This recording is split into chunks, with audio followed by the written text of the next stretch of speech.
Hello, welcome to the Health Chats podcast. So, I came into this episode like, okay, what should I talk about? What should I talk about? What should I talk about? I also came into it super late. It's dark. You can see the reflection of the screen on my face because I don't have a ring light and I very heavily rely on the sunshine. And I thought about not recording this episode. I thought, I can miss a week. I have an interview with someone next week. But then I was like, Kelsey, you committed. You said that you would do weekly episodes. And yes, you did not time block properly to be able to actually plan something that maybe is of quote unquote value to the listener or has beautiful insights or anything along those lines. But what I also know is while those are all true, sometimes when I just talk and I share my experiences and I talk about what's happening right now and what's happening in the future, that in itself, like that realness of being me, of being a human, can be more valuable than any planned script that I plug into ChatGPT and it gives me something that I then turn into my own.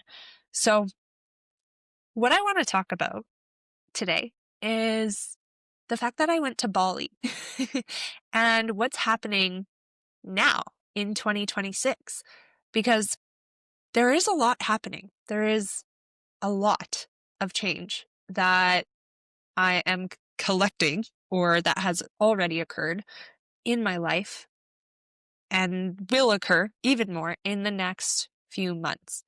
So, first, I want to talk about the trip because almost everyone I would say that I talk to, and I'm like, yeah, I was just in Bali.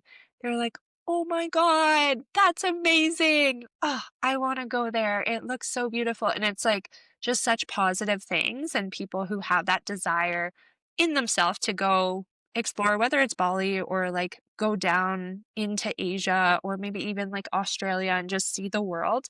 And I can relate to all of you, all of those people, because this was my first time going to Asia and actually exploring culture, like true culture beyond America and Mexico and the Dominican and places that I've been. And when people ask, like, what did I love most about it? It wasn't the beaches.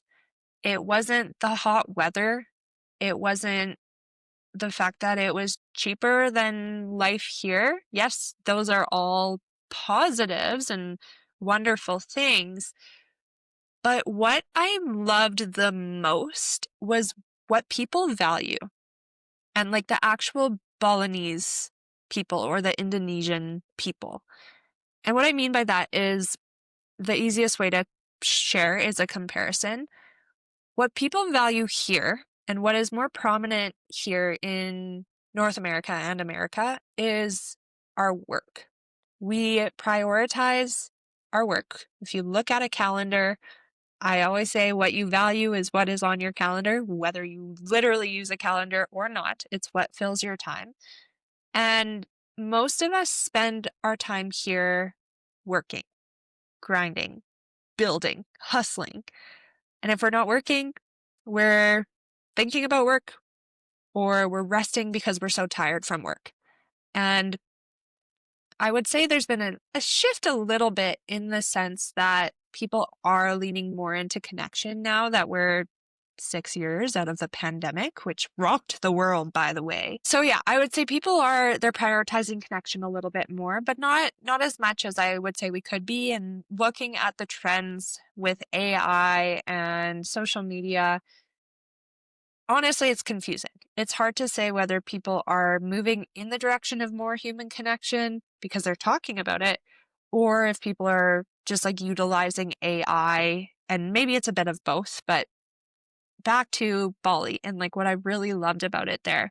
If you look at their calendars, what they value and what they prioritize, it is prayer. And I was not raised on any religion. I would not consider myself religious. I'm very spiritual in the sense that I have a meditation practice and I do believe there's something outside of myself that is helping guide me. I also believe that we all have that spirit within ourselves, our highest self that helps guide us in our lives. And so seeing the way that people live where they prioritize that, they prioritize a connection to something higher, not just like this physical 3D reality over work and over materialism and like all of these things that we really prioritize here. I've never experienced that before. This was my first time seeing people who live that way, and I loved it.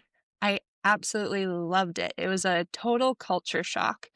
And I think if you've never traveled, one, solo, I think everyone needs to travel solo in their life. But two, traveled beyond just an all-inclusive resort or like just across Canada. Like if you've never actually experienced culture so different from your own, you need to. You absolutely need to because it's changed my life. And I'll explain why. But before I do that, let me explain a little bit more of what this looked like. So I was only there for a little under 2 weeks, and they have something that's similar to like Uber, like what we have here to get around. And it's the locals who drive you everywhere. And every time I got in the car, I was like, so I always ask the question, like, are you happy? Because it seems like what connects us in the world, we talk about the weather a lot of the time. People talk about money. They talk about like, oh, this was cheap. Oh, this was expensive. Like when you really start to listen, you hear that these are kind of like the same conversations that you're having with people as a means to build rapport and then like hopefully connect a little bit deeper, which you don't connect deep with everyone and that's okay. But often the conversation with the drivers would be like, oh yeah, like we don't make much money here. You guys in America, you make so much more money. And hearing that, I'm like, okay, but are you happy? So I would ask that, are you happy? And every single one who spoke well enough English to be able to have a conversation, they said, yeah. And I was like, why? If you don't make money, why are you happy? And they said it's because they have their family and they have their prayer practice. And hearing that, it made me cry like so many times because I was like, holy moly, this belief that my higher self has that we're all grinding for no good reason other than the fact that we think money's going to make us happy, but money, it doesn't make us happy. And there's studies on how much money you need to make in order to like actually feel happiness from it. I think years ago it was like 70K a year, and anything beyond that, it doesn't make you happier. Um, it's true. This belief that I have is true, backed by studies and research too. But these guys are making like what's equivalent to 350 Canadian dollars per month. That's what they take home. And yes, while it's cheap there, that is still not much to be able to live. But what's different, again, using comparison as the best way to explain this, is they rely on each other. They rely on each other. Some of them, they might make 350, someone else, maybe they make 700, maybe someone else makes 1,000, but no one's better than anyone because of that. They're all living there in community. They help each other out. Oh, you're not able to afford food here, have some of our food. And it's just like this give and receive cycle, which has defined abundance in such a different way to me. And another example of this is I met like some Americans while I was there. No Canadians, surprisingly. But in our culture, it's really regular and normal to tip. You go out to a restaurant, it pops up on the screen, even if they didn't even look you in the eye, for you to tip them 25%. It's just like normal. And there, tipping isn't. And so I talked to some Americans and they're like, yeah, like I try to tip a little bit, like, because I know how much money they take home. Like they really don't make a lot. And a realization I had was, okay, yeah, so we tip more somewhere where they're not used to it, so they get more money in. But so many of the people I talk to, it's back to that money in, money out, money in, money out. And because they have that abundant mindset where they know they're going to be okay, even though they make next to nothing for money in comparison, does tipping them more actually help? Or does it just mean that they're going to go give more because they've received more? So I don't think it helps in the way that us Canadians and Americans thinks it does. And again, this is me just like explaining my my culture shock and like what I learned while I was there. And this is a conversation. If you're like, hey, I want to chime in, please comment below or send me a message. But in all of that being said, I loved it.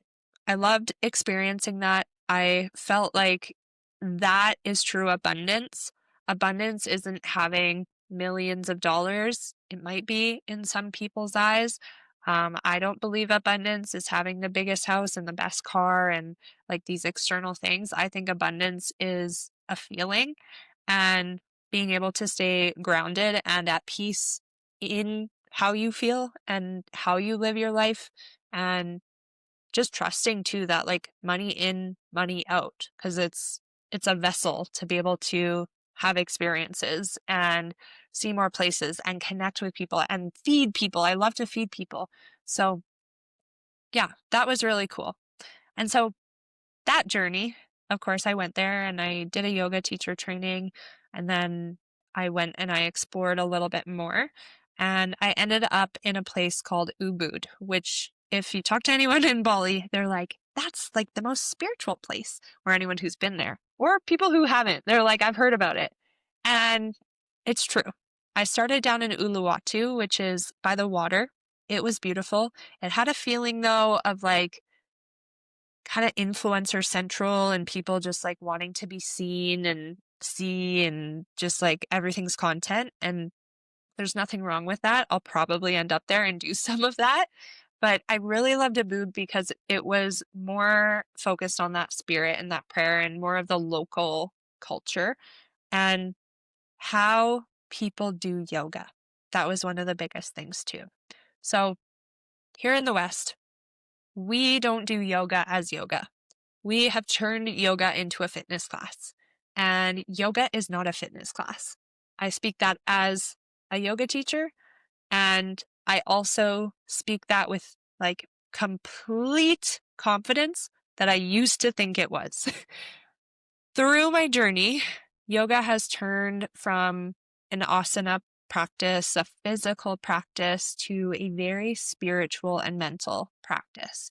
And years and years and years ago, thousands of years ago, yoga, it was not physical at all. People would sit and they would quiet their mind. The first sutra is calm the chatter of your mind.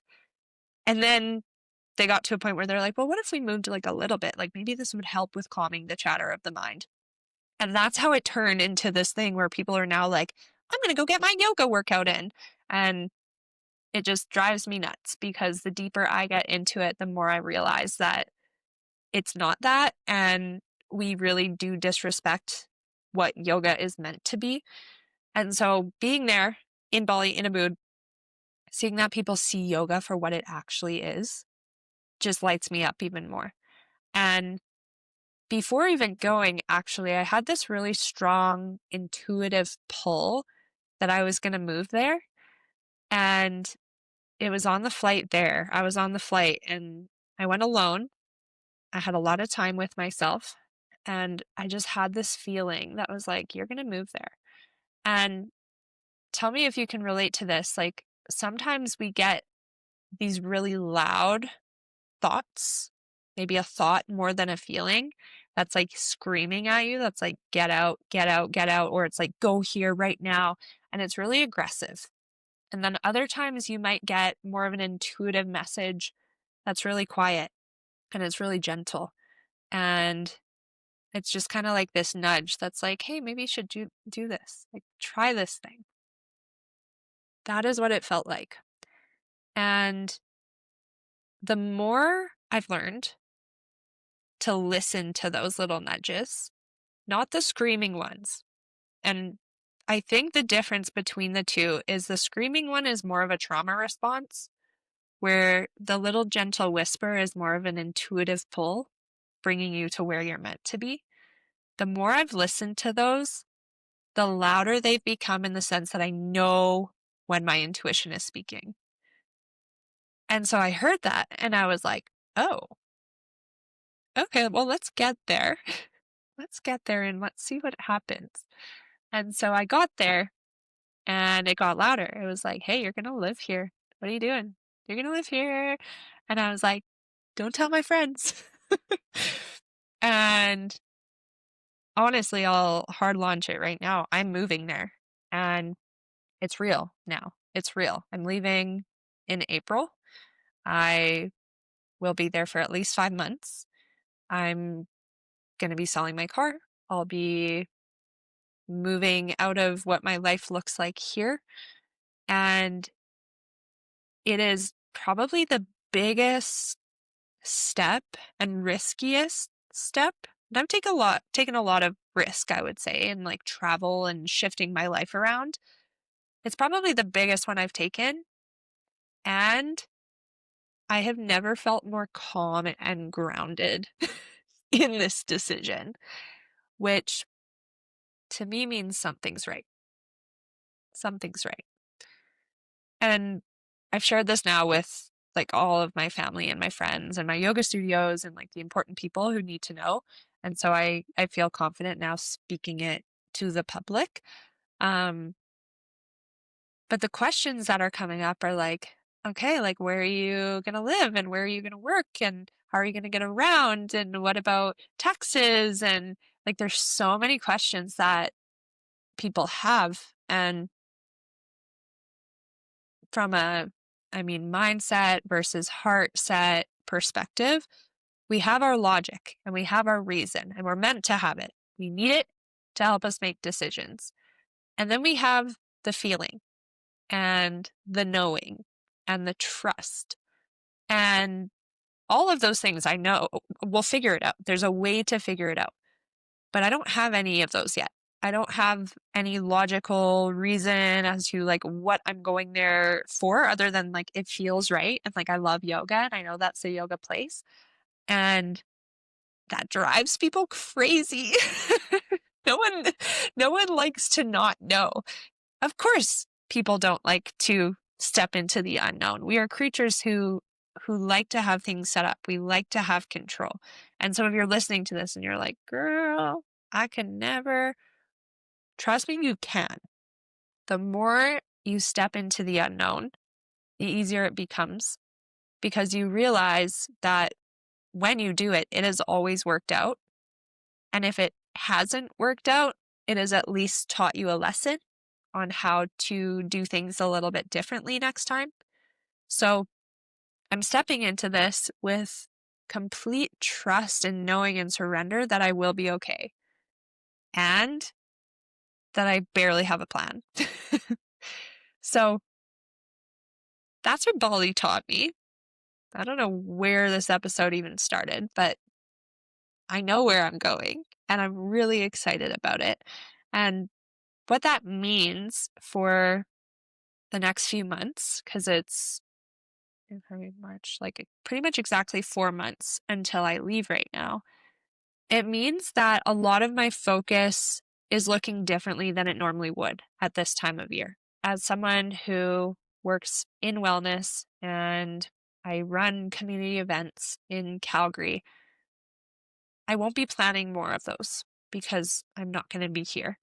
And so I would say the discomfort in all of this is shifting my regular habits of what's imprinted in my body and in my mind of what I normally do.